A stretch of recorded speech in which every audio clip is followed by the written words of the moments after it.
a gente inicia um novo tópico, né, dentro dos cursos aí de controle dimensional, pertinente ao controle dimensional e ao inspetor de qualidade, tá?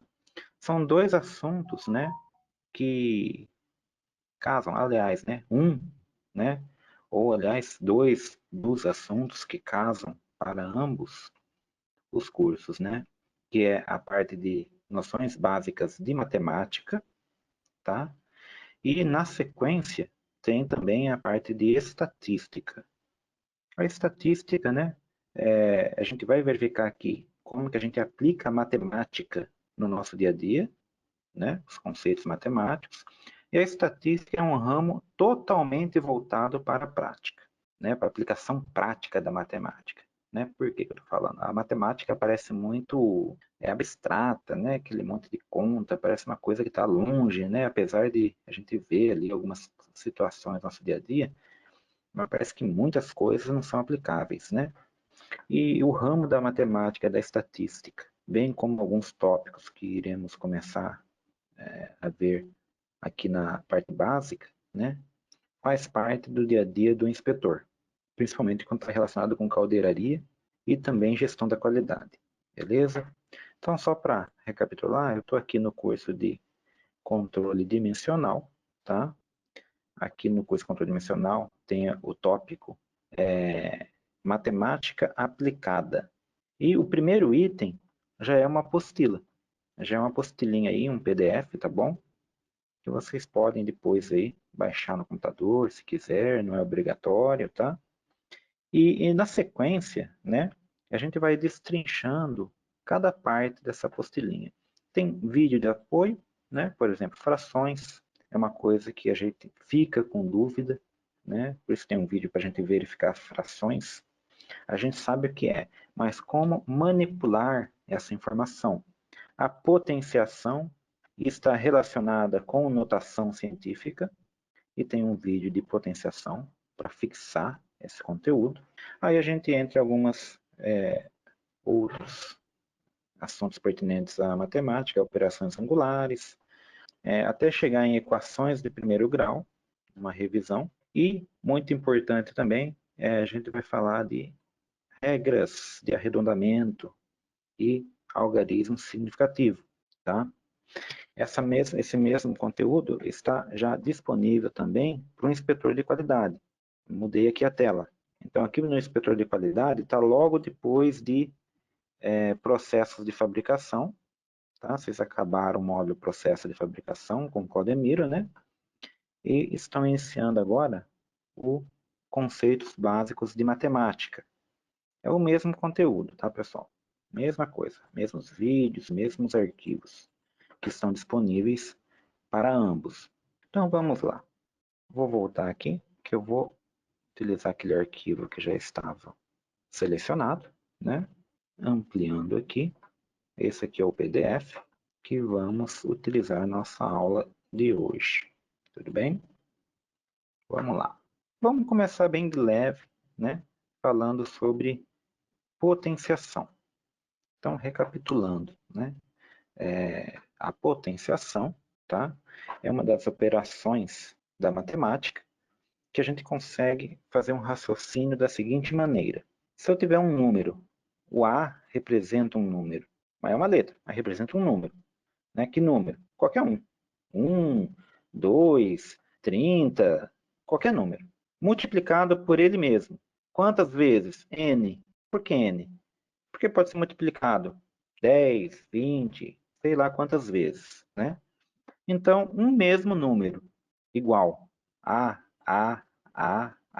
multiplicado por n vezes, ou seja, 2, 3, 10, 20 vezes.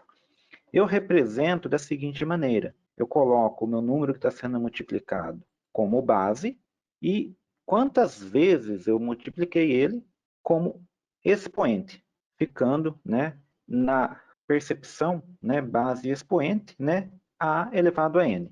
Então a gente chama esse conjunto de potência. Esse conjunto matemático é tido como potência. A gente vai chamar de base e N é o expoente. A gente está acostumado a verificar, por exemplo, né? Base 2, por exemplo, elevado a 2, que é o expoente. 2 vezes 2 igual a 4. O mais básico que a gente pode pensar em potência. E existem algumas regras interessantes na potenciação. A potenciação, né, a gente pode envolvê-las, as nossas potências, com outras operações. Ou seja, a gente agrega a potência com outras operações. Por exemplo, né, a gente pode fazer uma multiplicação de duas potências. Tem uma jogadinha interessante aqui, que a gente chama de regra, na verdade, né? Essas regrinhas aí é umas coisinhas interessantes que dá para a gente assimilar nas contas. Por exemplo, qual é a coincidência quando a gente está fazendo uma multiplicação de potências? A somatória dos expoentes é o resultado. Então, se eu tiver duas bases iguais, meu A aqui, ó, eu falei que vale 5. Eu conservo a minha base e eu somo os expoentes. Aí, a base conservada deu 5, os expoentes somados deu 11. Né? Então, esse exemplo aqui, 5 elevado ao cubo, a terceira, né? Vezes 5 elevado à oitava, é igual, né, a 5 elevado a 11. Tá? O expoente 11. Mesma coisa aqui, troquei o valor de A.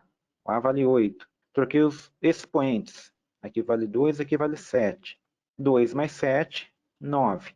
Repara que eu não precisei executar a potência. Essa é a regra. Tá?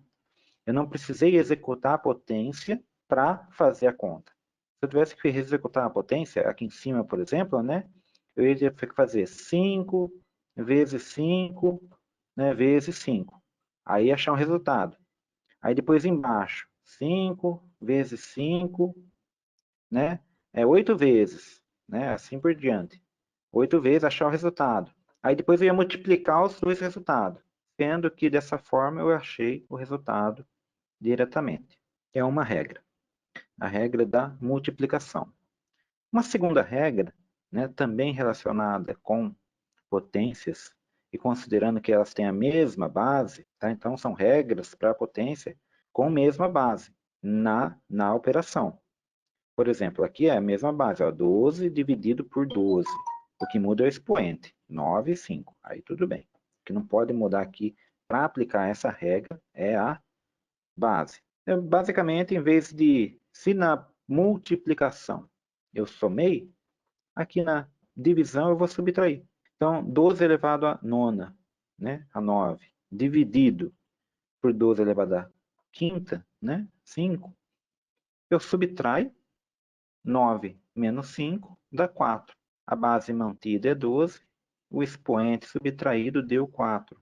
Aqui, nesse próximo exemplo, né, eu nem chamei nem de A nem de número, eu dei outra letra, né, que pode valer qualquer número também. X elevado a 12 dividido por x elevado a 7. Interessante a base é a mesma, tá? Pode ser qualquer elemento, desde que seja igual, e os expoentes estão sendo subtraídos. 12 menos 7, 5. Essa é o resultado da minha equação. Então, são problemas que podem aparecer de que forma, gente?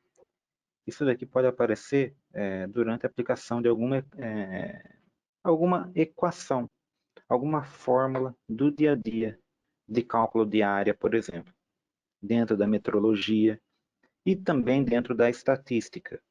Então, pode ser que no dia a dia profissional vocês tenham algum tipo de contato com essa matemática, com essa parte da matemática. A terceira regra, né, considera aqui que uma potência pode ter um expoente em cima da potência. Eu tenho minha potência aqui, ó. Minha potência é 12 elevado a 9. Ela já tem a base e já tem o seu expoente. Eu estou considerando aqui, né, que eu posso novamente, né, ter uma potência da potência. Ou seja, eu elevei novamente a 2. Eu criei uma potência de uma potência. É tipo uma potência acumulada. Então, a regra é multiplicar. Se eu tenho uma potência de uma potência, eu multiplico os expoentes. A gente chama de expoente interno e expoente externo, né? Então, o expoente que está mais fora, né, ele é multiplicado pelo de dentro e eu tenho o meu valor final. No caso aqui, 12 elevado à nona, depois elevado novamente, tudo isso aqui dentro do parênteses, elevado a 2, eu multiplico os expoentes, mantendo a base, ou seja, a base eu mantenho. Aqui um outro exemplo, né? 7 elevado a 5, depois elevado novamente a terceira, o cubo. 5 vezes 3, 15, 7, minha base, 15, meu expoente depois da multiplicação. É mais raro aplicar essa terceira regra. E uma quarta regra que é interessante também é a regra do expoente zero. Essa regra do expoente zero é interessante a gente guardar ela, porque quando a gente está trabalhando principalmente com algarismo significativo, conversão, a gente vai lembrar disso de novamente, né? Todo número elevado a zero é igual a 1, qualquer número. 1000 elevado a zero é 1. 350 elevado a zero é 1. É 0,15 elevado a zero é 1. É uma regra, né, da matemática, né? Tem explicação? Claro que tem, né? Dá uma folha inteira de dedução lógica aí para explicar o porquê disso, mas não vem ao caso. Vamos aceitar, por isso que a gente cria a regra, né? Todas essas primeira, segunda, terceira, quarta regra, todas elas têm uma dedução matemática, uma explicação matemática, a gente chama, né? E essa dedução, né, é longa, né? Ela só serviu para chegar nesse conceito. Então a gente aceita somente a regra. Todo número elevado a zero é 1, né? Do mesmo jeito que a gente vai aceitar, por exemplo, né, que todo número que eu somo zero é ele mesmo. Qualquer número eu não posso dividir por zero. É uma regra matemática também. Né? Todo número multiplicado por zero é zero. Então, no caso de potenciação, todo expoente zero, né, resulta, né, no valor 1. E por que a gente entrou nesse assunto de potência, pessoal? Porque dentro do nosso contexto, o que a gente vai aprofundar não é na potenciação em si. A gente reviu o que é uma potenciação, porque a gente quer abordar especificamente uma potência específica, que é a de base 10. Então, essa pergunta é interessante. Por que usamos potência de base 10? Aí eu peço que vocês reflitam. Vocês usaram potência de base 10 hoje? Quem será que usou potência de base 10 hoje no seu dia a dia? O que a gente ganha em trabalhar com potência de base 10? A facilidade da potência de base 10 é que ela coincide com o nosso sistema binário de contagem. Nossa matemática é baseada no sistema decimal. Existe matemática diferente disso? Claro que existe, né? Se eu for falar da matemática aplicada à computação, é binária, né? Ou hexadecimal alguns programas. Então existe, né, outros tipos de formas de a gente utilizar a contagem. A nossa contagem é decimal, né, que é o básico aplicado, né, no nosso dia a dia. Então as potências de base 10, elas coincidem com o nosso sistema decimal, tá? E essa coincidência, né, nos ajuda a pegar valores, né, muito grande ou muito pequeno, por exemplo, né, que a gente está tratando de uma mesma unidade de medida. Vocês notem que eu estou falando de um raio aqui, ó. Estou falando do raio de um átomo de hidrogênio. Opa, a gente está falando de um nível quase que infinitamente pequeno. Qual que é o raio do átomo de hidrogênio? 0,000000005 centímetros. Era para ter só uma vírgula aqui, viu? Não era para ter esse monte de ponto aqui, não. Tá bom? Mas só para vocês perceberem, né? Quantas casas eu tenho para chegar no número que realmente importa, que é o 5. O que está valendo para mim é o 5. Né? Esse monte de zero aqui, qual que é o intuito deles? Né? Dá a ideia, né, da dimensão, que é muito pequena. Eu posso falar do raio também do planeta Terra. Também é uma mesma unidade de medida. Né? Eu posso falar em centímetros? Posso. Né? Aqui no caso eu estou falando de átomos, né? Mas vamos considerar que esse valor 2, aqui ó, caso de milhar, né? 1 milhão, aliás, 1000, 1 milhão, 1 bilhão, 2 trilhões, uns 4 trilhões aqui, tá? 1, 2, 3, 4 conjuntos, 3 vezes 4, 12 zeros após o número 2, que é realmente o único dígito aí que está me dando um valor. Tá? O resto dos dígitos está me dando uma quantificação, quão grande, né, é essa medida. Então eu tenho aqui o algarismo 2 e, né, o numeral 2 e o numeral 5. Ambas as situações eu consigo transformar em potência de base 10. Essa situação aqui, né, qualquer número multiplicado por 10 já corresponde ao que a gente entende como, né, uma medida transformada em potência de base 10. O que vai mudar é o meu expoente. A gente vai notar que o expoente está relacionado com o número de zeros que eu estou dimensionando essa medida. Se eu tenho 12 zeros aqui, né, então quer dizer que eu vou multiplicar por 10 elevado a 12. Entendeu? Será que é isso mesmo? Vamos confirmar aqui. Vamos pegar a calculadora, né? Minha calculadora está aqui. 12, 10 elevado a x, vezes 2. Igual.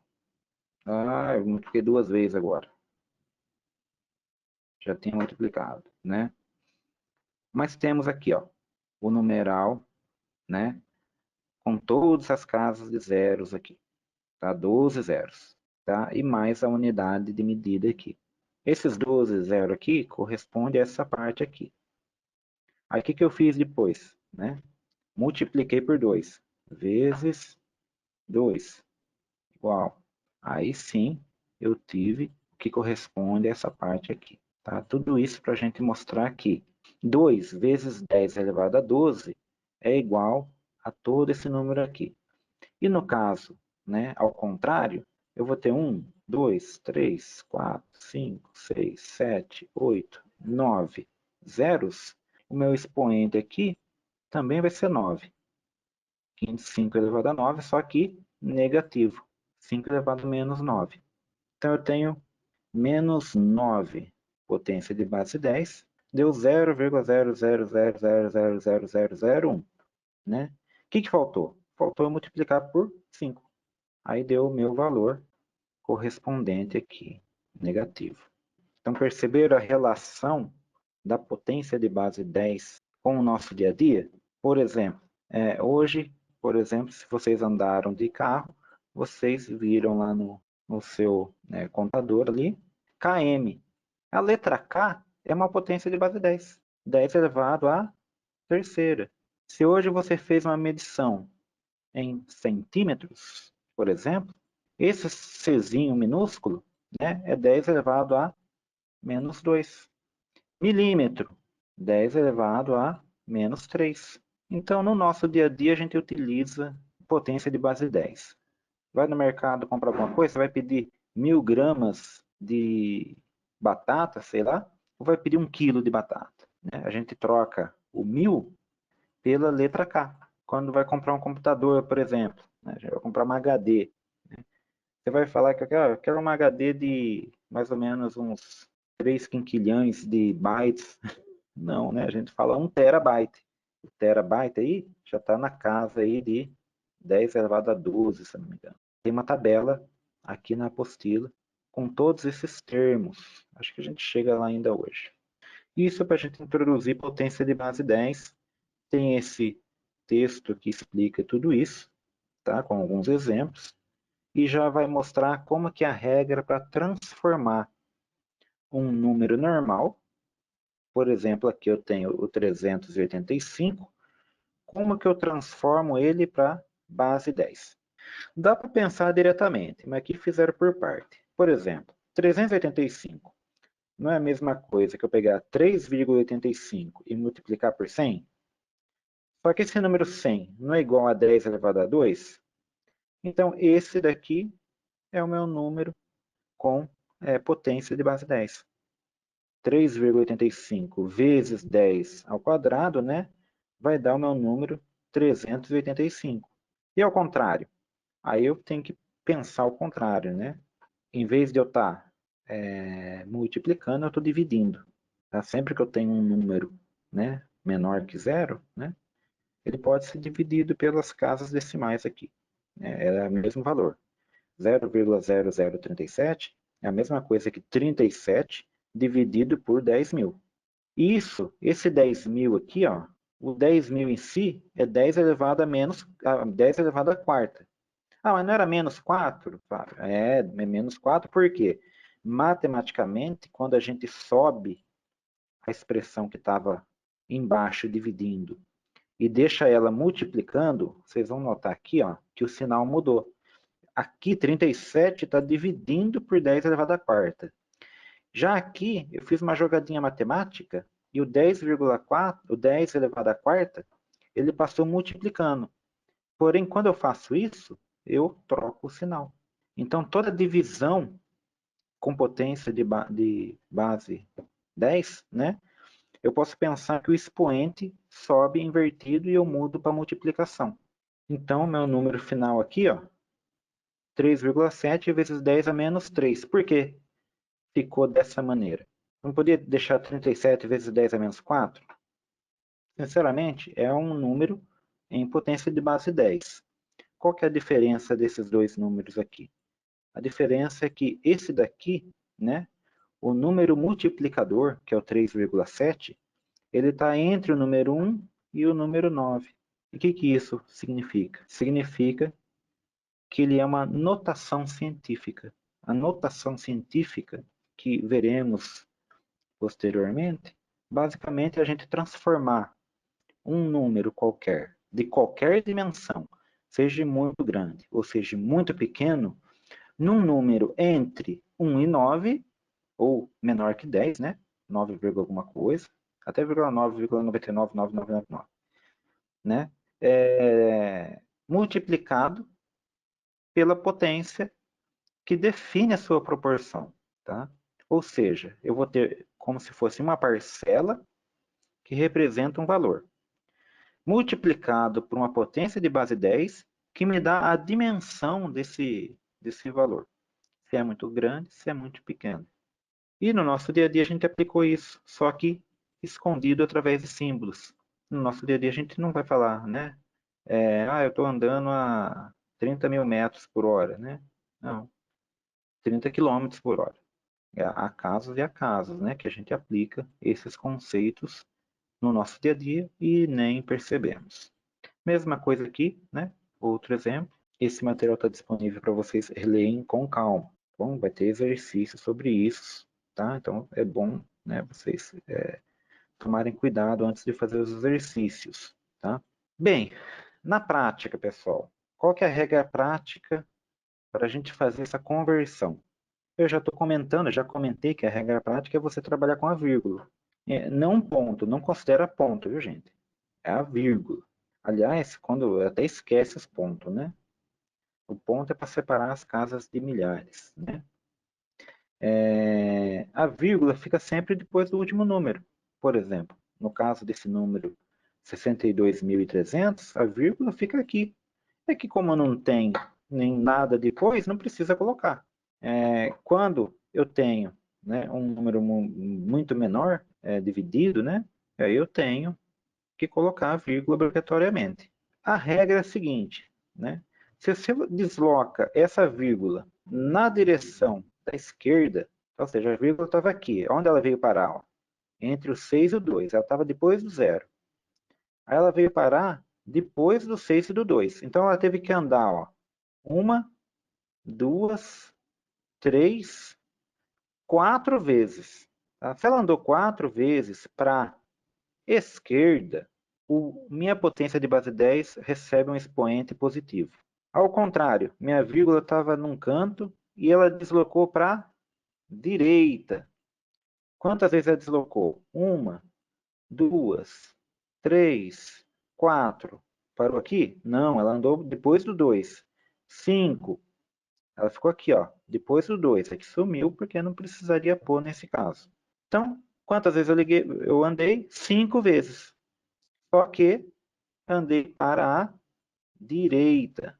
Se eu andei para a direita, meu expoente é negativo. Aí, menos 5. Tá? É a regra prática para converter um número, tá? E transformar ele em potência de base 10. Só uma comparação aqui, ó. Por exemplo, o raio do átomo, né? É muito pequeno, então é negativo. Agora, se eu vou falar de uma quantidade grande, por exemplo, número de átomos, opa, é uma quantidade enorme de átomos, né? Aí aqui está negativo, mas era para ser positivo, viu, gente? Puseram errado aqui. Então, vocês notem que aqui, ó, é positivo, 10 elevado a 12, porque eu estou falando de um número muito grande, tá? Quando é um número muito grande, ele é positivo, tá? Então, puseram errado aqui na digitação. Pior que está em PDF, eu não vou conseguir corrigir isso. Operação. Aí, do mesmo jeito, né? Falamos de operações, daquelas regras para potência de base iguais. Lembra lá? A gente tem bases iguais. Como que a gente faz, né? Aí tem que fazer uma operação lá. O que está mudando agora? Agora eu vou fazer as operações, né? Não somente com as potências. Eu vou ter outros números envolvidos. Por exemplo, né? Eu tenho uma equaçãozinha aqui, ó, uma soma, aliás, uma multiplicação, né? Do número 0,021 vezes 30.000. Se eu sei converter em potência de base 10, né? Eu vou contar rapidinho aqui, ó. Vou andar a vírgula até aqui, ó. 1, 2, 3. Né? 10 elevado a menos 3, porque eu andei para a direita. O outro, né? A vírgula está do outro lado. Eu vou andar para a esquerda. 1, 2, 3, 4, 5, 6, 7 vezes. Até chegar no 3. Aí eu vou ficar com essas parcelas aqui, ó. Vou ficar com 2,1 multiplicado por 10 elevado a menos 3. O vezes, que é o vezes normal aqui, né? Que está multiplicando. O 3 vezes o 10 elevado à sétima. As potências, já vimos as regras. Se é uma multiplicação, o que eu faço a multiplicação? Eu somo o 3 mais o 7 e mantenho a base. Porém, o meu 3 é negativo. Então, matematicamente, né, se eu estou devendo e eu tenho um positivo, né, eu vou tirar o 7 do 3. Menos 3, mais 7. Eu estava devendo 3, paguei 7, ficou com 4. E mantenho a mesma base. Tá? Então, eu resolvi a parte da potência. Beleza, né? E a parte do número normal, eu faço a multiplicação normal. Né? 3 vezes 2,1, né? Vai dar 6,3. Então, nós temos aqui, né, o resultado 6,3 vezes 10,4 para essa operação. O mesmo acontece aqui no caso da divisão. A gente já viu a divisão de potências, certo? Então, se eu tenho duas potências ali, a divisão dela é uma subtração. Tá? 5 menos 8. Está aqui embaixo, ó, mais fácil. 5 menos 8, né? Eu ainda vou ficar devendo 3. Então, 10 elevado a menos 3. E o 7,28 eu divido por 4 normal. Tá? Aí eu sigo o mesmo padrão. No caso de potência, né? O que vai acontecer aqui é o seguinte, ó. Lembra que o que estava aqui dentro, né? Eu fiz aquela parte de multiplicar o de fora por de dentro, né? Aí dá 9. E o que estava fora, eu elevo a 3, mesma coisa. Eu elevo ele a 3 e vai ficar 125. Tá? É como se eu dividisse em duas partes. A potência está elevando tanto o 10,3 quanto o 5. Aí a gente viu as regras de como que faz, o outro é normal, vira uma potência normal. Adição e subtração, né? Adição e subtração é um pouco diferente, né? A gente viu ali, né, multiplicação e a parte de divisão. Fica mais fácil. Aqui acho que pode ter um pouco de complicação. Por quê? Quando a gente está somando, e é o mesmo caso para subtraindo, eu só posso fazer essa junção aqui, ó. Por exemplo, eu só posso fazer diretamente a própria subtração em si, ou a adição, se as minhas potências forem idênticas e não somente a base igual. Então, note que, né, eu teria que transformar em mesma potência as duas parcelas para depois executar a soma. Ou seja, se aqui eu tenho 10 a sétima e aqui eu tenho 10 a sexta, eu tenho que transformar a primeira parcela em 10 a sexta e depois fazer a operação e manter a mesma multiplicação de base 10, do expoente e a base, ou então eu transformaria a segunda parcela em 10 a sétima, para depois executar. Por exemplo, esse exemplo do 4,23 vezes base 10 elevado a 7, somado com 1,3, né, vezes 10 elevado a sexta. Primeira opção que eu tenho, transformar a primeira parcela em 10 a sexta. Como que eu faço isso? Lembra da direita? Opa, da esquerda e da direita? Quando eu ando para a esquerda, né, que foi o caso aqui, tá vendo aqui, ó? Aliás, aqui o caso foi o contrário, foi para cá. Ela andou nesse sentido aqui. Estava a vírgula entre o 4 e o 2, ela veio aqui entre o 2 e o 3. A vírgula passou dentre o local 4 e o 2 para o local 2 e o 3. Então, eu andei com a vírgula nesse sentido, tá? E quando eu ando nesse sentido, eu diminuo o expoente. Diminua a tanto de casas que eu andei. Como eu andei só uma, eu diminuo só uma. Então, eu consegui chegar em expoentes iguais. Mas eu podia ter andado ao contrário também. No caso, se eu andar ao contrário a outra parcela, eu vou subir o expoente para 7 e eles também vão ficar igual. Então, se eu fazer de um jeito ou de outro, né?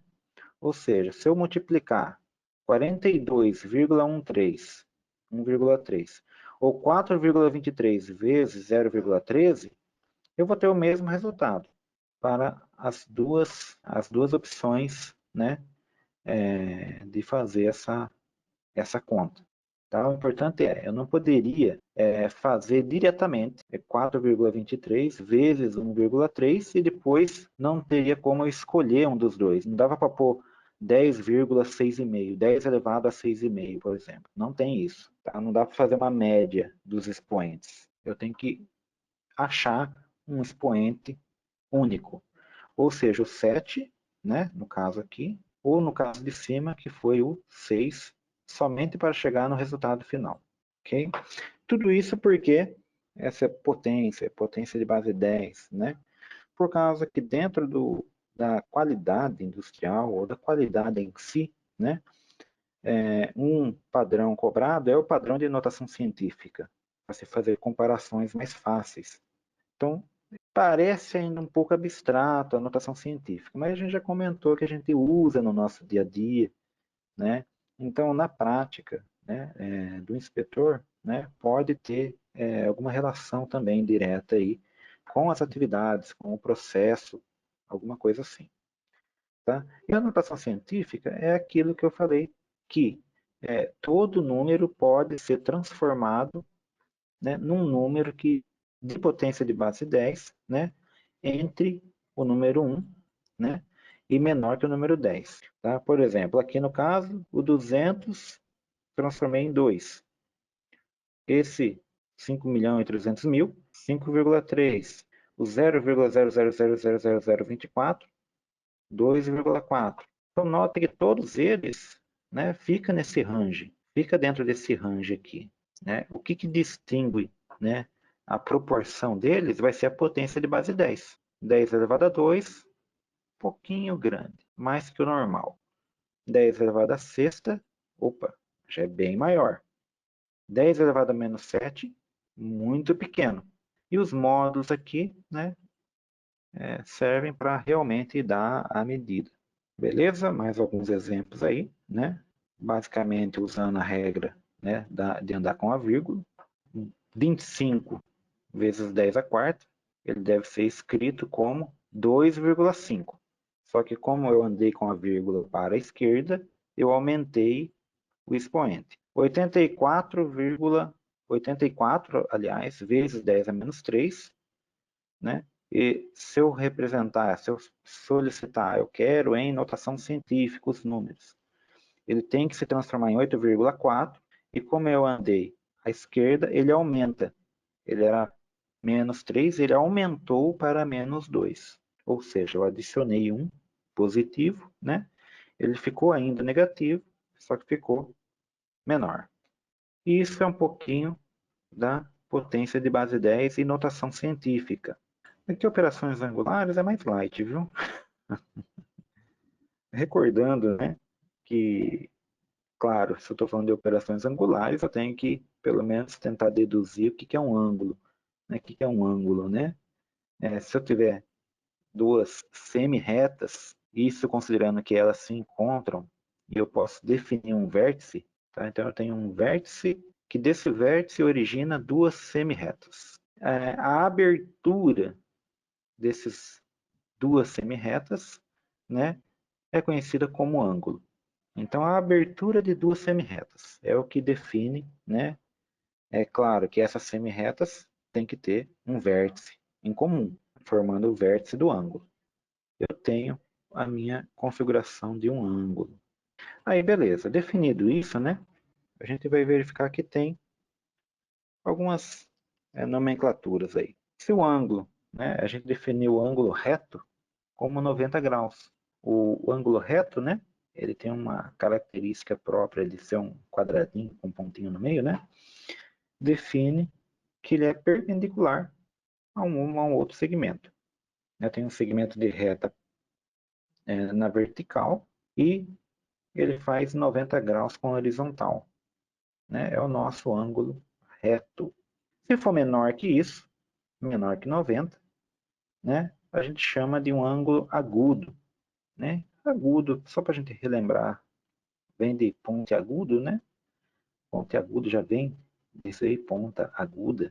Então, ângulo agudo menor que 90 graus. Se for maior que 90 graus, né? 90 graus estaria aqui, eu tenho um ângulo obtuso. Então, a partir de 90, né? 120, 130, 150, eu tenho um ângulo obtuso. Se ele chega a 180, aí ele tem uma terminologia própria também aqui. Eu tenho um ângulo raso, ou seja, 180 graus. As semi-retas aqui acabam se coincidindo no mesmo ponto. Tá? Então é um ângulo raso.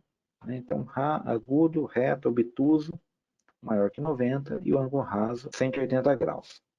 Mas aqui já estou falando em graus, né? Então note aqui, ó, que é o mais conhecido mesmo, quando a gente fala em ângulo, a gente utilizar graus na nossa metrologia, né? Porém, existem outros sistemas de medidas. Grau é um dos sistemas de medidas, que na verdade o sistema em graus, né, é o sistema sexagesimal. Então, o sistema sexagesimal define aqui, né, que a circunferência é dividida em 360 partes. Mas não é só isso, não.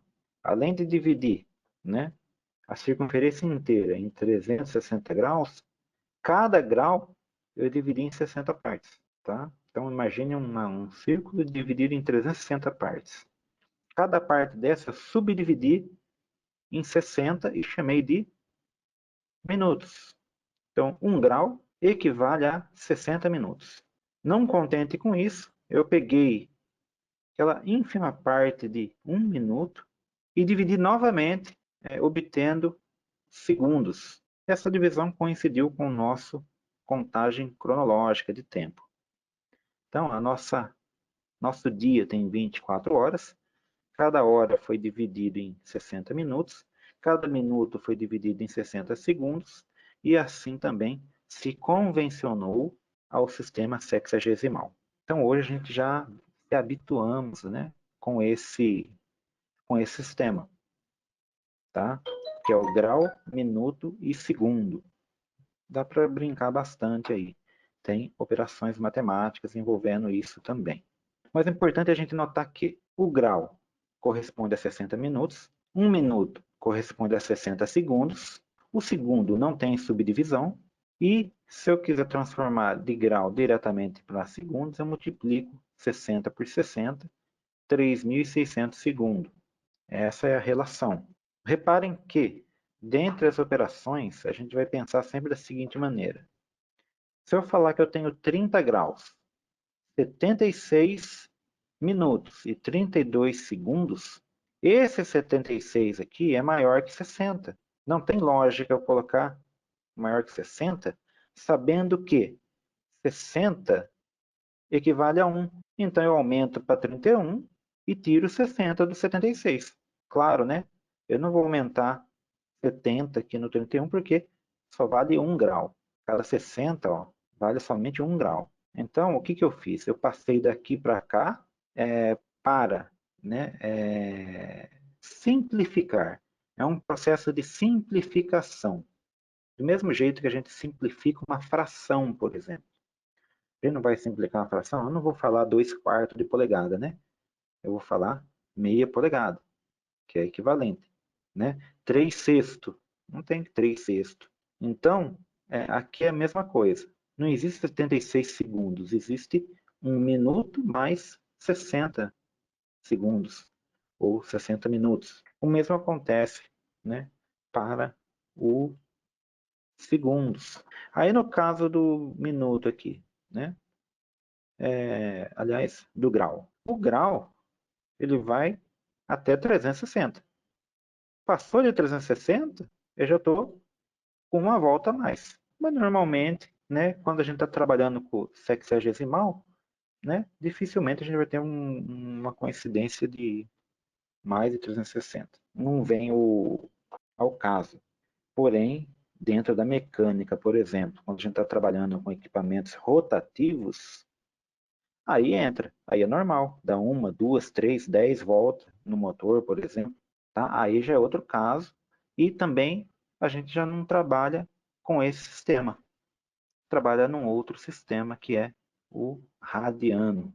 Então aqui vai ter as operações, começando pela adição, um exemplo, basicamente executa as parcelas, ó, divide nas parcelas, né? Executa a soma normal, entendeu?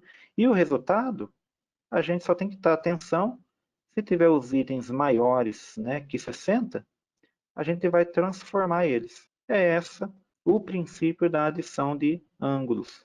É uma operação matemática básica, simplesmente depois eu tenho que transformar ou simplificar, né, o resultado. Na subtração também, a mesma coisa. Lembrando que se eu tiver que emprestar um grau do 80, igual foi feita essa transação aqui, ó, a mudança aqui, o detalhe foi esse, ó. 14 não dá para tirar 40. Então o que eu tenho que fazer? Tenho que emprestar. Vou emprestar um grau? Vai aumentar para 15? Não.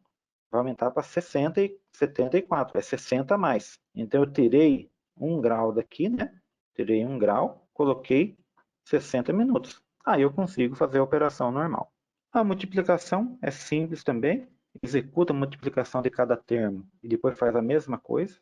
Simplifica, tá? A divisão é mais chatinha. A divisão é mais chatinha, né? Não precisamos se atentar tanto assim na divisão. O interessante da divisão é que eu vou sempre multiplicar por 60. O resto. Então, teve resto? Multiplica por 60 e, em vez de pular vírgula, pula de grau para minuto ou de minuto para segundo. Vamos lá.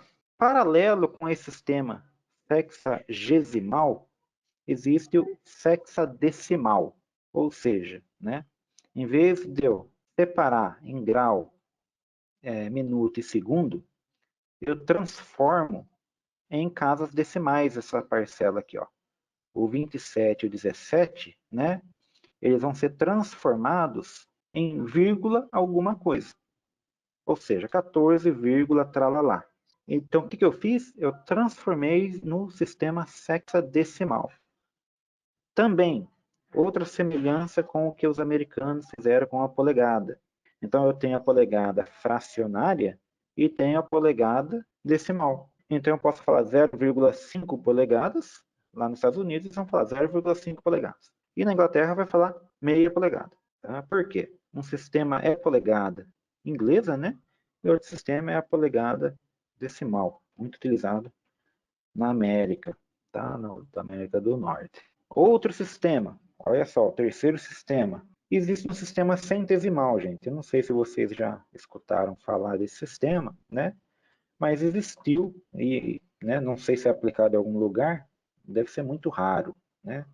Uma maneira centesimal de dividir a circunferência. Em vez de dividir em 360, divide-se em 100 partes. Ou seja, o ângulo reto nesse sistema não tem 90. O ângulo reto nesse sistema teria 100 graus. Ou não é grau agora, né? Agora a gente chama de grado. Então, 90 graus, se eu pegar comparar os dois sistemas, 90 graus, né? Ele é proporcional, né, a 100 grados, que é esse Gzinho aqui em cima. Aí a mesma coisa que se pensou, né, no sistema sexagesimal, que foi subdividir, também aqui é subdividido. Então, 1 grado, né, foi dividido em 100 centigrado, ou seja, né, 100 partes de grado. E 1 centigrado foi 100 centigrados, dividido 100 de novo, novamente por 100. 1G, 1 grado, né, igual a 100 C, né, centigrados, e 1C igual a 100 centigrados. Não tem conta referente a isso aqui, né, porque é só para vocês saberem que existe. Outro sistema que também, né, para conhecimento, se a gente está falando de ângulos, né, vamos abordar alguns conceitos que existem, né? É o sistema analítico. Aí o sistema analítico é mais uma maneira diferente de avaliar a circunferência e os seus ângulos.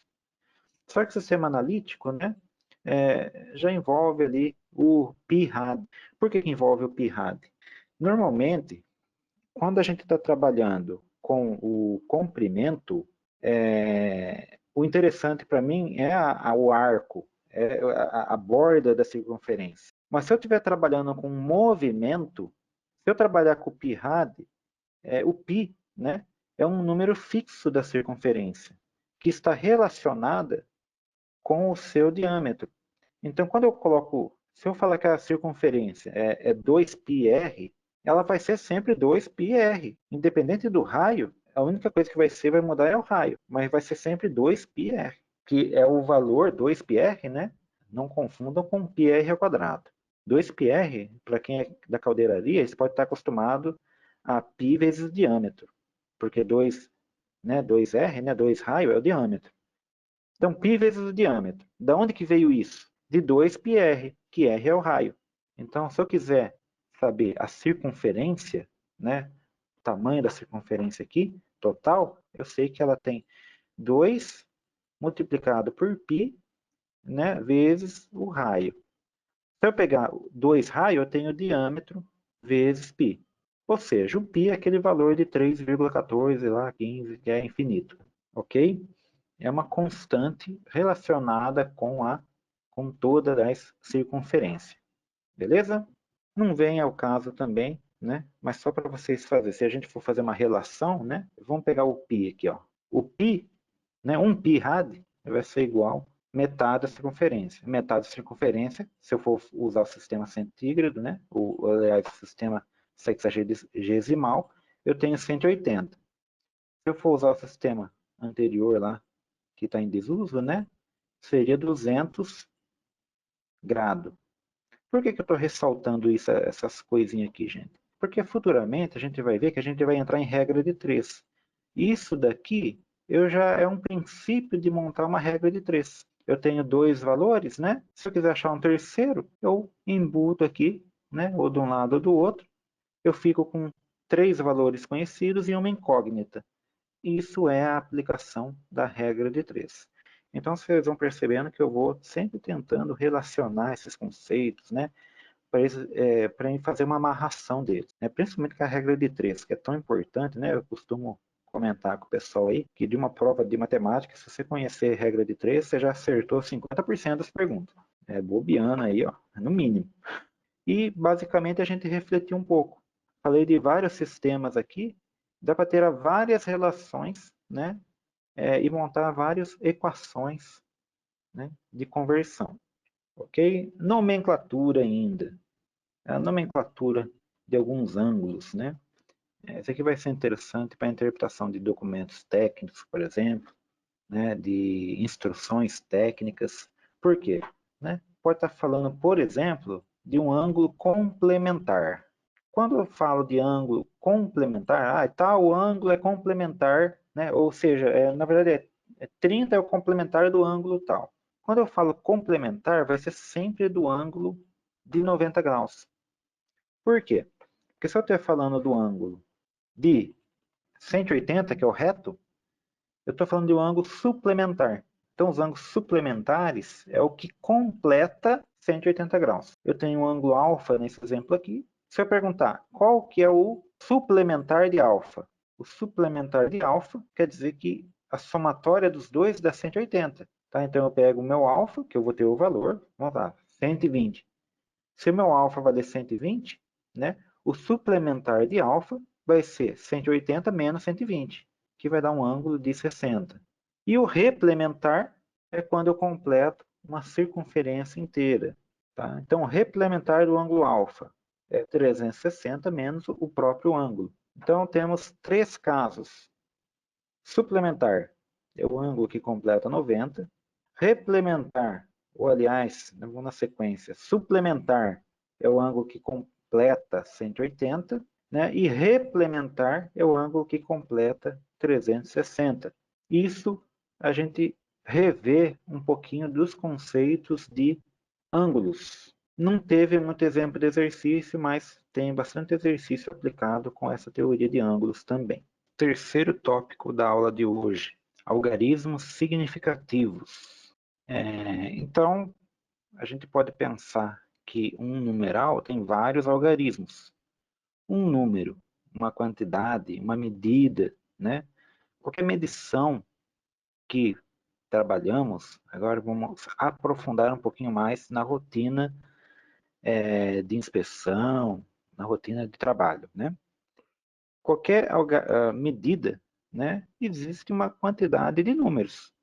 Ou seja, esses números são os nossos algarismos. Dentre eles, né, nós podemos distingui-los como alguns algarismos que são totalmente corretos. Ou seja, se eu for medir uma chapa de 2 metros por 2 metros, e eu falar numa medida que ela tem 2,05 por 2,10, né, metros, eu tenho certeza que o número 2 é correto. Mas eu não tenho tanta certeza dos outros. Por quê? Né? Eles podem ter sido avaliados, mas não quer dizer que eles não têm o significado na medida. É isso que a gente vai tratar aqui. Quais são os algarismos que são significativos numa medida? E a gente vai ter alguns que são corretos e outros que são avaliados. Na verdade, né, a gente vai ver que a regra é somente um deve ser avaliado, o último. E os outros são todos corretos, dependendo do nosso sistema de medição. Então, depende um pouco da técnica de medição para a gente saber esses conceitos. Basicamente, a gente vai pensar o seguinte, né? Aqui tem uma imagem na sequência, né, que eu vou falar. Todo o contexto que eu passei está relatando uma leitura de uma medida. Então, no caso, né, se a gente for pegar o conceito lá, eu posso ter uma régua, né, uma escala, uma trena, com uma graduação só de 1 centímetro ou meio centímetro. Se eu tiver de 12 para 13, 14, 15, assim por diante, né, eu tenho né, somente 1 centímetro. Se no meio de cada um eu tiver mais um tracinho, eu tenho meio. No caso aqui, ó, está subdividido em mais partes. Tá? Ou seja, eu dividi em 10 partes. Entre o número 12 e o número 13, eu dividi em 10 partes. Ou seja, né, eu já tenho uma casa decimal, décimos, né, de centímetros aqui. Né? Se eu fiz uma medida, por exemplo, eu estou fazendo, né, uma medida e eu fiz uma leitura bem aqui no meio, ó. A peça que eu estou medindo, né? Vamos supor que ela está para cá assim, né? Ela parou bem aqui. Então, o que eu posso fazer? Esse traço aqui é o traço equivalente a 14. Então, esse daqui é o 15, né? Eu vou considerar que esse daqui é o 13. Se eu tiver o 14 aqui, esquece por enquanto o 14,35. O 13 aqui e o 15 aqui, eu sei que eu dividi do 14 até o 15 em 1, 2, 3, 4 partes. Então, eu vou ter 14,2, 4, 6, 8, até chegar no 15. Deu no meio. Então, se está no meio entre o 1 e o 2, eu vou pôr 14,1, por exemplo. Porque eu estou achando que está no meio, mais ou menos. Tá? Não chegou no 2 e passou do 14. 14,1 é aceitável. Ah, mas eu quero ser mais preciso ainda. Eu quero pôr 14,13. Mas como assim? O 1 já é duvidoso. Você está jogando mais um duvidoso, porque se você não tem ele escrito ali, que é o 1, ele acaba sendo duvidoso. E você está jogando um segundo número duvidoso, aumentando a sua imprecisão na medida. Por quê? Pela regra, se eu colocar duas casas depois da minha vírgula, quer dizer que os meus números corretos são todos os posteriores a ele. O número 3 vai ser o meu duvidoso, teoricamente. Ou seja, é o meu variável. O 1, o 4 e o 1 serão corretos. Eu estaria mentindo nesse caso porque o número 1 não está na minha escala. Agora, esse exemplo que está aqui. Eu tenho, né, o 13, aqui o 13,5, o 14, o 14,5. Então, eu estou dividindo já de 1 em 1. E passou só um pouquinho aqui do 14. Tá? Aí eu posso, né, chutar um número diferente.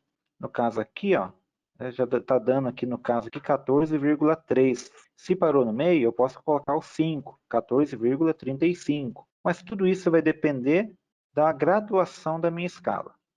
Se eu tenho uma escala de 0,5, né, eu consigo fazer essa jogada. Né? Se eu tenho uma escala de 0,01, né, eu consigo ter uma percepção também. Então, o último número, que é um número que a gente sabe que é aproximado, ele é aceitável na minha conta, na minha indicação da medida. E a gente pode trabalhar dentro do nosso dia a dia com essa avaliação. A gente vai analisar. Por quê? Muitas vezes a gente vai ter que fazer operações matemáticas, né? E na calculadora, a operação matemática vai dar, né, infinitas casas decimais ali, né? E quantas a gente vai considerar? Vai depender dessa análise dos algarismos significativos. Então, os algarismos significativos têm relevância para indicar, por exemplo, o instrumento que foi utilizado. Esse exemplo aqui, ó, tá, dessa imagem, eu não posso falar que é 14,35. Por quê? Eu sei que o meio é mais ou menos aqui. Então eu já sei que é menos que 14,5. Mas eu não posso pôr 14,35. Eu vou ter que decidir, né, se é 14,3 ou se é 14,4. Então, eu não posso considerar duas casas de números que não existem na minha escala de medição. Então, existe o 14, tem o traço do 14 aqui, eu estou vendo. Existe o 15, eu estou vendo. Então, o 14, Ele está na escala, só que eu sei que passou dele. Eu sou obrigado a deduzir um número. E o número a ser deduzido, né, ou vai ser o 3 ou vai ser o 4. Eu não posso deduzir dois números ao mesmo tempo. Eu não posso deduzir 35, 32, tá? Eu não vou poder deduzir dois números nessa leitura. O mesmo aconteceria se eu estivesse fazendo uma conta. Eu não poderia, né, colocar mais casas decimais do que a resolução, né, do meu sistema de medidas. Essa é a lógica para se utilizar os algarismos significativos. Então, cada numeral, né, cada número, né, cada módulo vai ter as suas, o seu quantidade de algarismo significativo. Okay? Então, a partir de agora, vai ser diferente quando a gente pensar, por exemplo, né, numa medida de peso, por exemplo, ou de medida de comprimento. 42 centímetros é diferente de 42,0 centímetros. Por que que é diferente? Se eu estou falando que é 42 centímetros, o 2 é duvidoso. O 4 é certo. Se eu estou falando 42,0 centímetros, o 0 é meu duvidoso. O 2 e o 4 são corretos. Ou seja, pode variar um pouco. No caso desse exemplo aqui de peso, 7,65, 7,67, né? O duvidoso pode mudar somente de um instrumento para outro, tá? Somente de um operador para outro pode ter uma visão diferente.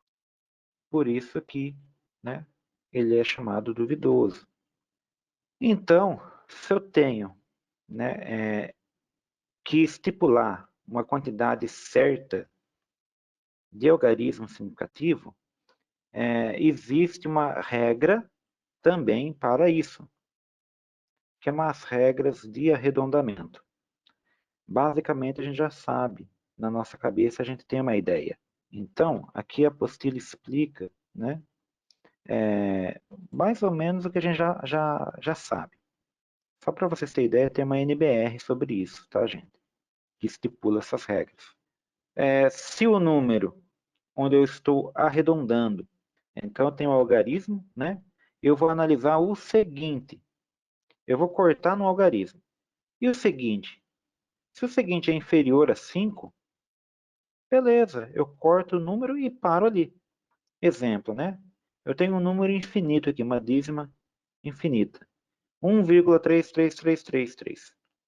Eu quero arredondar a primeira casa decimal. Qual que é a primeira casa decimal? É uma casa depois da vírgula. Então, se eu quero arredondar para uma casa depois da vírgula, eu vou ter que pegar e imaginar esse número cortado uma casa depois da vírgula. Tá? O que me sobra? Me sobra o algarismo que eu estou analisando aqui, ele vai permanecer ou não, e me sobra do outro lado a algarismo a ser, né, avaliado. Eu estou avaliando o número 3 para saber se o número anterior, que também é 3, ele permanece ou vai aumentar. Só pode ocorrer duas coisas. Ou ele permanece como 3, né? Ou ele aumenta para 4. É isso que eu estou analisando, olhando, né, o 3 após, né, o seguinte a esse corte imaginário. Se ele for menor que 5, né, então vai ficar 1,3 mesmo. E se ele for maior que 5, aumenta. Basicamente é isso. Então eu tenho aqui, ó, eu vou analisar de novo a primeira casa decimal. Então esses dois exemplos aqui, ó, eu vou imaginar um corte, uma casa depois da vírgula, e vou analisar os números seguintes. Então, é maior que 5?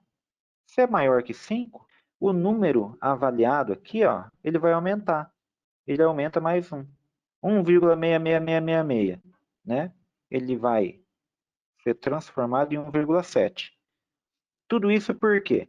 Porque o meu intuito é deixar somente uma casa decimal. E por que eu estou deixando uma casa decimal? Por causa do meu padrão metrológico. Ah, mas eu estou medindo com paquímetro. Ah, então né, eu vou pular para a casa centesimal ali, né? para a segunda casa depois da vírgula, entendeu? Eu estou trabalhando com um micrômetro, casa milesimal, 3 casas depois da vírgula. A única coisa que vai mudar é aonde você vai fazer a análise. Eu estou fazendo a análise aqui porque está falando primeira decimal. Se eu estivesse cortando 2 casas depois da vírgula, eu ia imaginar essa linha de corte, né? Depois, claro que muda toda a análise. Tá? Se os números forem todos iguais, não. Mas no caso do 4,851, aí muda tudo. Então, se for maior que 5, ele aumenta. No caso aqui, ó, tem um exemplo que acaba com 5. Opa, mas aqui aumentou, Fábio. Por que aumentou se é 5? O 5 sempre aumenta? Não é assim. Tem gente que pensa dessa maneira. Ah, é 5, então eu vou sempre aumentar. Mas não é assim que é a regra. A regra é um pouco mais complexa, tá, do que isso. Tá? Mas aqui na sequência tem um quadro que resume as 3 regras. Pessoal, eu acho que dá para basear toda aquela teoria, né, resumir tudo nesse quadro aqui. Então, o que eu tenho nesse quadro? Né? Eu tenho a terminação do meu número, ou seja, ali onde eu cortei, né, termina em quanto? Né? Termina em 0, 1, 2, 3, 4, 5, 4, termina em 5 ou termina em 6, 7, 8, 9. A primeira regra é essa daqui, ó. A primeira regra me diz se eu estou cortando o número e ao analisar o seguinte, ele termina em 0, 1, 2, 3 e 4, o meu número avaliado, ele permanece. Ou seja, vamos pegar um exemplo aqui que eu vou tentar colocar aqui. Então, eu vou cortar a primeira decimal, o número 1,32. Então, se eu estou cortando a primeira decimal, né, eu vou cortar aqui. Qual que é o meu número? O meu número é o 2, que é a terminação. O que acontece com o número 3? O número 3, ele permanece. Então, qual que é a minha resposta? Né? 1,3. Esse é outro caso aqui. Né? Se em vez de 1,32, eu tenho 1,38. Tá? Vou analisar ele da mesma forma, a primeira decimal. Então, o que acontece? Ele já entra, né, em outra regra, que é a regra de maior que 5. É a segunda regra, aliás, né? É a segunda regra. Tá? Ou seja, ele acaba em 8 aqui, ó. Ele está acabando em 8. Tá? Então, eu vou ter que verificar se o meu número analisado, né, ele aumenta. Qual que é o meu número analisado? É o 3, se ele vai aumentar ou não. Tá? Então, a resposta nesse caso aqui, né, é 1,4.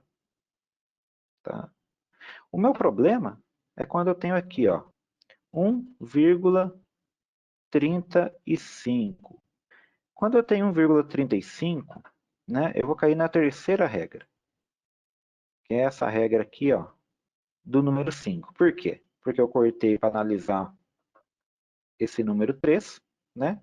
O seguinte não é nem menor que 5 e nem maior que 5. É o próprio número 5. Tá? O que me diz? Né? Me diz que eu tenho 2 caminhos. Eu tenho um caminho que eu tenho que verificar se depois desse número 5 tem zeros. Ou seja, o que eu estou perguntando? Se aqui depois dele, ó, ou tem só zeros, ou não tem nada. Vem para esse caminho aqui. E se ele vir para esse caminho aqui, né, eu vou ter que fazer uma coisa. O meu número analisado, qual que é o meu número analisado? É o 3. Esse número meu é ímpar ou é par? Por que eu tenho que saber se ele é ímpar ou se ele é par? Se ele for ímpar, ele aumenta. Se ele for par, não. Ou seja, esse caso aqui, ele vai aumentar porque é ímpar e porque não tem nenhum número diferente aqui. Então, qual que é a resposta aqui? 1,4. Eu vou aproveitar que eu estou aqui, né? Vou fazer um outro exemplo. 1,4500. Tá? Então, eu tinha 1,45. Aumentei aqui, né? Aqui, então, é a resposta de 1,3 aqui aumentou. É essa daqui a resposta, tá? E 1,4 ele vem pelo mesmo caminho. Acaba em 5, só tem zeros, não tem nenhum número diferente de zero depois do 5. Tá? Eu vou analisar se ele é ímpar ou par. Ou seja, eu vou vir aqui e vou ver que ele é par. Se ele é par, ele permanece. Ou seja, dá 1,4 também. Pela regra de arredondamento, esses dois números dá 1,4 depois arredondado. Estranho isso, né? Então vocês podem perceber, né, que até parece meio injusto, né, essa regra. A didática não vai comentar sobre isso. É uma opinião, né, própria, né, porquê dessa regra. O intuito é que eu não tenha um número ímpar. Você viu que a regra tem uma tendência de deixar o número par. Por quê? O número par, em várias operações matemáticas, eu consigo executá-las sem que ele me dê casas a mais. Ou seja, se eu dividir, né, o número 1,4, eu tenho 7, 0,7. Ou seja, eu mantenho somente uma casa depois da vírgula.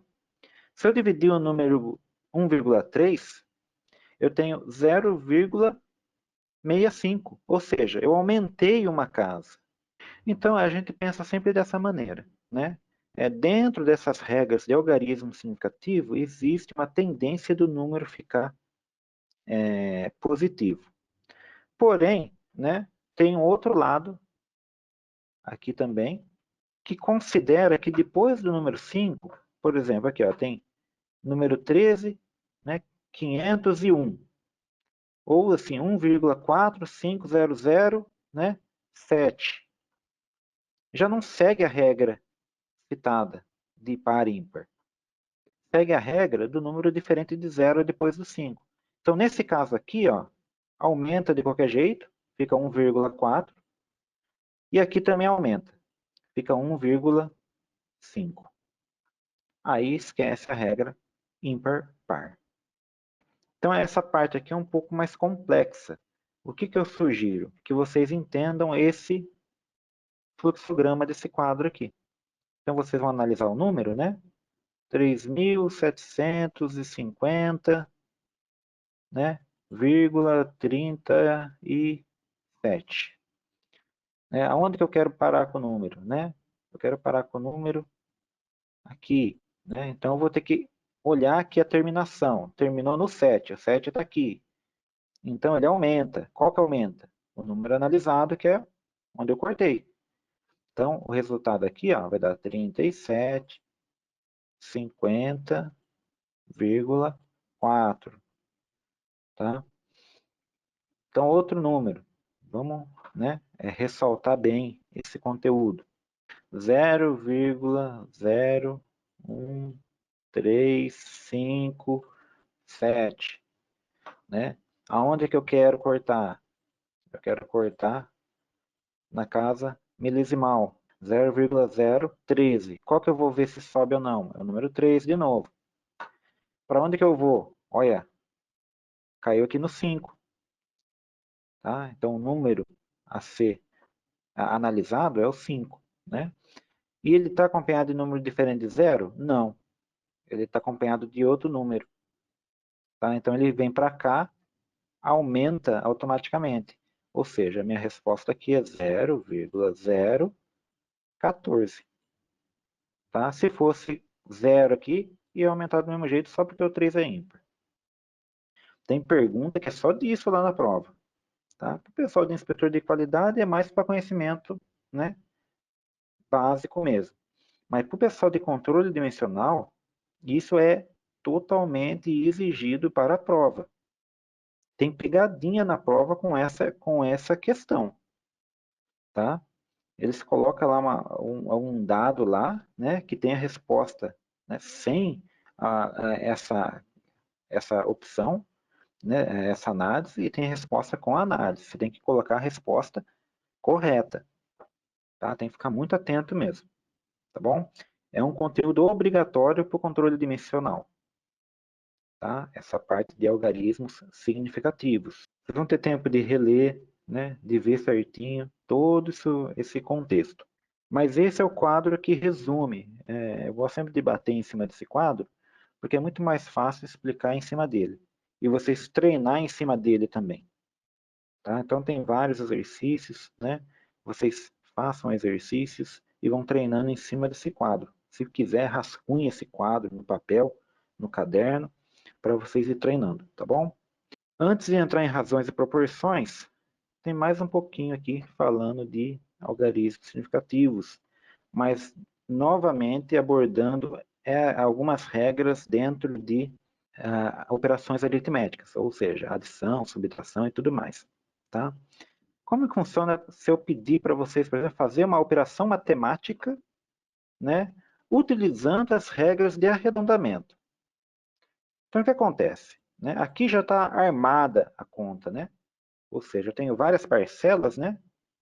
E as parcelas já estão alinhadas, né, na vírgula. É uma conta armada, lembra? Quando a gente estava bem lá no começo da matemática, quando a gente estava aprendendo conta de mais e menos, aí voltamos aqui a armar a conta, né? Armar a conta em pé. Por que que a gente fez isso? Porque é mais fácil a gente analisar, né? Qual que é a dessas 4 parcelas que tem o menor número de casa decimal. Qual que tem menor número de casa decimal? É o maior número, que é o 2.807. Só tem uma casa depois da vírgula. Então a gente vai utilizá-lo como base para arredondar as outras parcelas. Entenderam? Então o que ele está fazendo aqui? Ele está servindo somente como base para mim definir aonde que eu vou arredondar as outras parcelas. E olha só que interessante, ele vai manter igual. O 0,0648 eu vou cortar entre o 0 e o 6. Vou aplicar a regra naquele quadro. O 83,645 eu vou aplicar a regra entre o 6 e o 4 também. Aqui, ó. E o 525,35 também eu vou aplicar a regra. A gente vai perceber que o 0,06, como o 6 é maior que 5, ele vai ficar 0,1. O 83,6, né, depois dele tem o 4. Então ele não muda. Fica 83,4. Opa, desculpa, 0,6. Tá? E o 525,3, né, ele vai cair na questão do 5 lá. 525, né? O 3 é ímpar, então o 3 vai aumentar. Então nós temos aqui na sequência, né? Deixa eu limpar aqui. Como que ficaria a conta, tá? Só que é o seguinte, pessoal, né? Aqui, ó, é 4. Aplicaram a regra errada ali, né? E digitaram errado também. Então, existe um exercício na plataforma que vocês vão ter que fazer essa análise, né? Qual que tem menor número de casa decimal, depois arredondar tudo nesse sistema, tá? Nessas regras de arredondamento, e o resultado já vai sair dentro dos algarismos significativos. Tá? Às vezes coincide de fazer a conta e o arredondamento depois, às vezes não coincide. O interessante, né, é que você tem que fazer o arredondamento por parcela. Qual o intuito de fazer por parcela? Não é a mesma coisa matematicamente arredondar depois, Fábio? Não. Quando eu faço por parcela, eu estou considerando que eu estou nivelando todos as minhas medidas na mesma proporção. Para eu pegar o resultado final, eu posso ter somado ou considerado, aliás, né, valores fora desse mesmo padrão, tá? E não daria certo. Aí na subtração é a mesma coisa, tá? A gente faz o mesmo procedimento. Multiplicação e divisão. Aí costuma-se usar, né, uma casa, uma unidade da menor parcela, tá? No caso, 6, multiplicação, 6,1, 4,9. Deu duas casas, mas as parcelas tem uma. Então eu considero só uma. 3,22 vezes 6,234. Deu 5 casas depois da vírgula. Mas eu considero a do menor, que é 2 casas. Então eu tenho que fazer a regra de arredondamento aqui, ó, tá? Entre o 3 e o 7. Por quê? Entre o 3 e o 7, porque eu estou contando 2 casas da menor parcela, tá? Então o termo que tem menor número de casas decimais, eu considero no resultado. Na divisão é a mesma coisa. Aqui eu tenho 2, aqui eu tenho 3. O resultado, na calculadora, né? Claro, dá 5 casas decimal. Eu vou arredondar somente para 2, tá? Vou cortar aqui, ó. Então, 5, nesse caso aqui, foi o número analisado, né? Se ele ia subir ou não. O 6 é o número posterior, que como ele é maior que 5, então 5 aumentou. Nesse caso aqui, ó, só tem uma casa depois da vírgula. Multiplicado por uma parcela, um termo que tem duas, né? Independente do número de casas depois da vírgula que eu tiver, eu vou considerar somente uma, tá? Então, ou seja, eu vou ter que cortar uma casa depois da vírgula, justamente por causa dessa parcela que só tem uma casa depois da vírgula. Essa daqui é as regrinhas considerando os algarismos significativos, e isso está muito relacionado com as medidas, tá? As nossas operações envolvendo medidas. Então, deve-se considerar no controle dimensional esses conceitos. Então, falou em controle dimensional, a gente falou em algarismo significativo, e essas são as regras para se trabalhar com esses números, tá bom?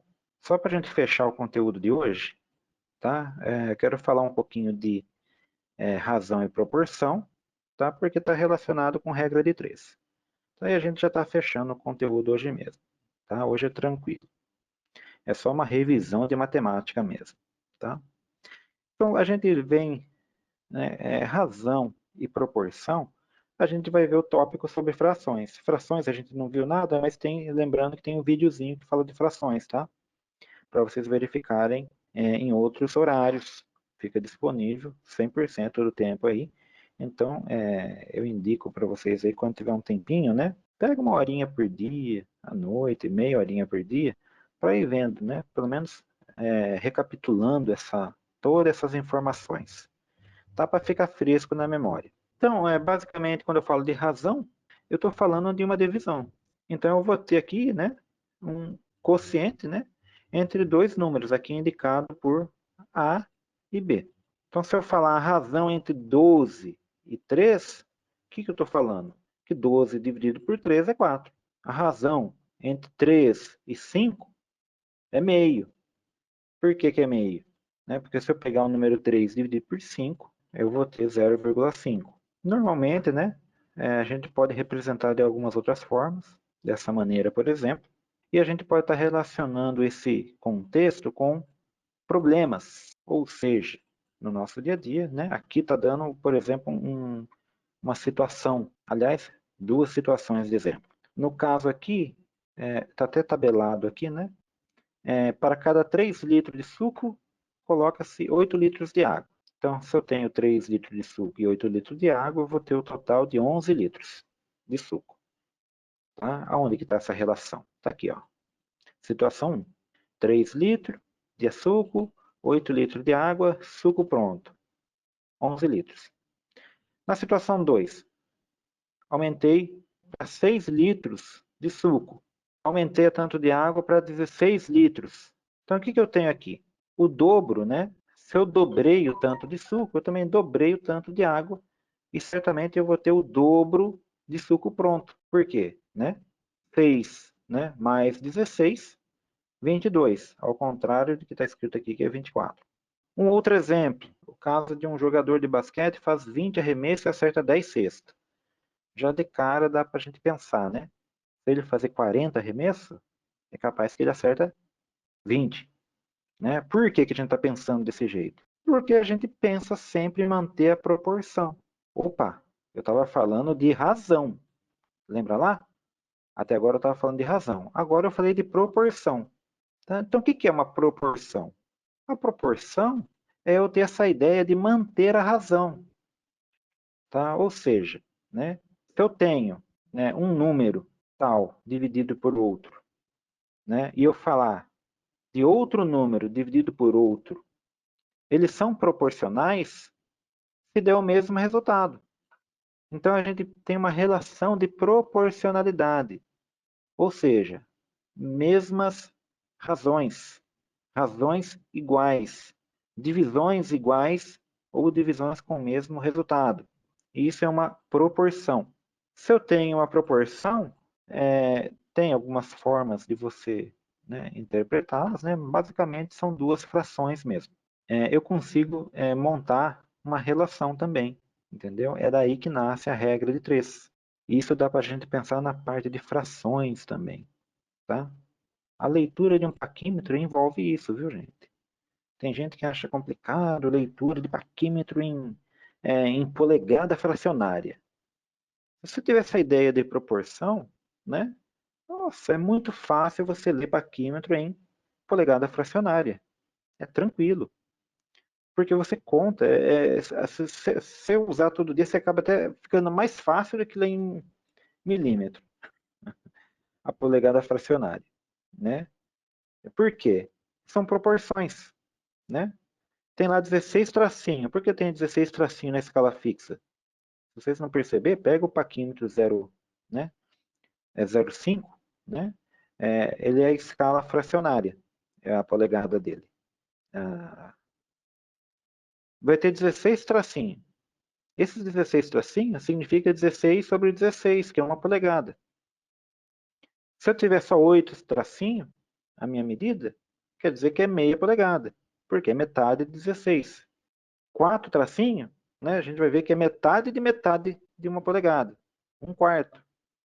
Né? Ou seja, por que eu sei que é 1/4? Eu estou fazendo uma comparação de analisar as proporções. Né? 4/16, se eu simplificar, dá 1/4. 2/16 dá 1/8. Tá? E assim eu consigo saber na escala, somente de ter essa relação de proporção, né, a medida em polegada. Por isso que os ingleses acham fácil trabalhar com polegada. E a gente acha complicado porque a gente não tem o hábito. Aqui está falando as razões se mantêm também. Né? Aqui envolve bastante a parte de desenho também, né? Se a gente for lembrar da leitura desenho, né? Para quem já fez desenho comigo, tem a parte ali que a gente vai ver escalas, né? O que é uma escala? É saber a razão que eu tenho de cada medida. Se eu tenho uma razão de cada medida, eu tenho uma proporção de todos os elementos que estão no meu desenho. Todos eles têm que manter a mesma proporção. Para isso, existe até uma régua específica, que é o escalímetro, que você consegue, né, trabalhar com essas proporções para saber medidas que não estão na cota. Mas como você sabe que o desenho mantém a mesma proporção, você sabe uma medida, você consegue deduzir a outra. Também pela proporção. Tá? Voltamos a entrar aqui, né, comentar sobre polígonos. E quando a gente fala de polígonos, a gente está falando de uma área da matemática que a gente não abordou diretamente. Para quem fez desenho técnico, isso está no princípio do desenho técnico, porque os polígonos são as faces, né, de cada elemento geométrico do meu desenho, né, nas vistas ortográficas. Né? Para quem não viu, acho que vai ver ainda comigo aí, né? Se possível aí. Tá? Mas estou falando que são proporcionais, né? Quer dizer que eles têm, né, um mesmo módulo em comum. Tá? Por exemplo, aqui é 3 para 1,5, metade, né? Aqui é 5 para 2,5, metade também. Aqui é 4 para 2, metade. Ou seja, todos eles têm um coeficiente ali, ó, 2. 5 dividido por 2,5 dá 2. 3 dividido por 1,5 dá 2. Todas as medidas que eu tiver num dividido pelo outro, vai dar 2. Por quê? Esse é o meu coeficiente, né, de proporcionalidade. E a simbologia para indicar que eles são proporcionais, são semelhantes, né? É esse tiozinho aqui, ó, tá? Indica que eles são semelhantes, beleza? Se eles são semelhantes, eu posso fazer essa jogadinha aí. Você viu que não entrou no contexto de regra de três, mas já dá para assimilar que isso, né, parece uma regra de três. Então isso pode acontecer, né, em várias situações. Por exemplo, na escala, né? Aqui está falando de escala citando um mapa, né? E a gente já comentou sobre escala de desenho técnico também. É uma aplicação prática das razões. Outra situação, né? Por exemplo, né? Uma razão não é uma divisão que a gente estava falando, né? Um número dividido por outro. A nossa velocidade é o quê? Né? Se a gente for pegar a nossa velocidade, é um número dividido por outro também. A gente sempre fala quilômetro barra hora. Por que a gente põe aquela barra? Para indicar uma razão. Então, velocidade média é um exemplo prático, né, do nosso dia a dia, da aplicação das razões. Se eu estivesse falando de proporção, né, aí eu teria que ter dois carros para verificar se eles estão na mesma velocidade. Se eles estiverem na mesma velocidade, eles mantêm a mesma proporção da razão dessa velocidade. Um exemplo prático, né, dessa teoria. E finalizando aqui com a escala, né, propriamente dita, que também é uma razão, né, das grandezas de um desenho técnico. Tá? É um assunto, né, bem light também. Outro exemplo, né, que pode estar envolvido com a nossa prática, por exemplo, a densidade de um corpo também é uma razão. Tá? Uma razão, e no caso, entrando nos termos metrológicos, né, razão entre duas grandezas. Lembra que a gente tem as grandezas, né? Massa, comprimento, tem as grandezas, né, principais, as básicas, e a gente vai verificar dentro de metrologia, né, que tem, né, os múltiplos das grandezas, grandezas derivadas. E como a gente deriva as grandezas? Fazendo essa relação, por exemplo, de razão entre duas grandezas, né? A densidade é mais um exemplo. Qual grandeza que eu estou relacionando? Né? A massa, no caso aqui, ela tem a unidade de medida em quilograma, e o volume. Vamos dar um exemplo dessa relação, dessa razão. Né? Vamos fazer aquela famosa pergunta. O que pesa mais? Né? 1 quilo de pena ou 1 quilo de chumbo? A razão, é isso aí. Entendeu esse conceito de razão agora? Né? Eu estou relacionando, né, dois termos, né? Mas as grandezas mudam, entendeu? 1 quilo de pena é 1 quilo mesmo, igual 1 quilo de chumbo. O que vai mudar, né, é a relação entre o volume, entendeu? Um tem um volume pequeno, o outro tem um volume grande. Então, mais um exemplo aqui, né? Densidade volumétrica do bronze, né? Isso também influencia, né? Na substância, né? Por exemplo, madeira, densidade menor, né? O que é mais denso afunda, o que é mais denso, o menos denso flutua, né? Ainda a gente nem entrou na questão de calor, né? Mas o calor também envolve na densidade, né? A gente vai ver em termometria, né? Tudo isso para a gente falar de regra de três, mas na verdade a gente já tinha iniciado esse assunto. Porque a regra de três é a gente trabalhar, né, com essas relações, né, de proporções. Né? É que aqui já tem a técnica de você fazer a regra de três, de você montar. Tá? Então você tem que ser sempre uma comparação, uma razão conhecida, né? Você tem que saber que ela se mantém na mesma proporção e tem que ter uma incógnita, que é o que você vai achar. Aí você aplica a técnica, né, da regra de três, né, que é aquela multiplicação em cruz, por exemplo. Esse caso aqui, por exemplo, ó, o que está acontecendo aqui? Eu sei que eu andei 480 km em 2 horas. E em 6 horas? Eu não sei. Eu tenho uma incógnita. Né? O que eu faço então? Eu multipliquei em cruz. X vezes 2, está aqui. E 480 vezes 6, que está aqui. O que eu fiz? Isso daqui é uma equação, gente. É uma equação. E essa equação aqui, né? O que eu tenho que fazer para resolvê-la? eu tenho que isolar o x. Para mim isolar o x é fácil.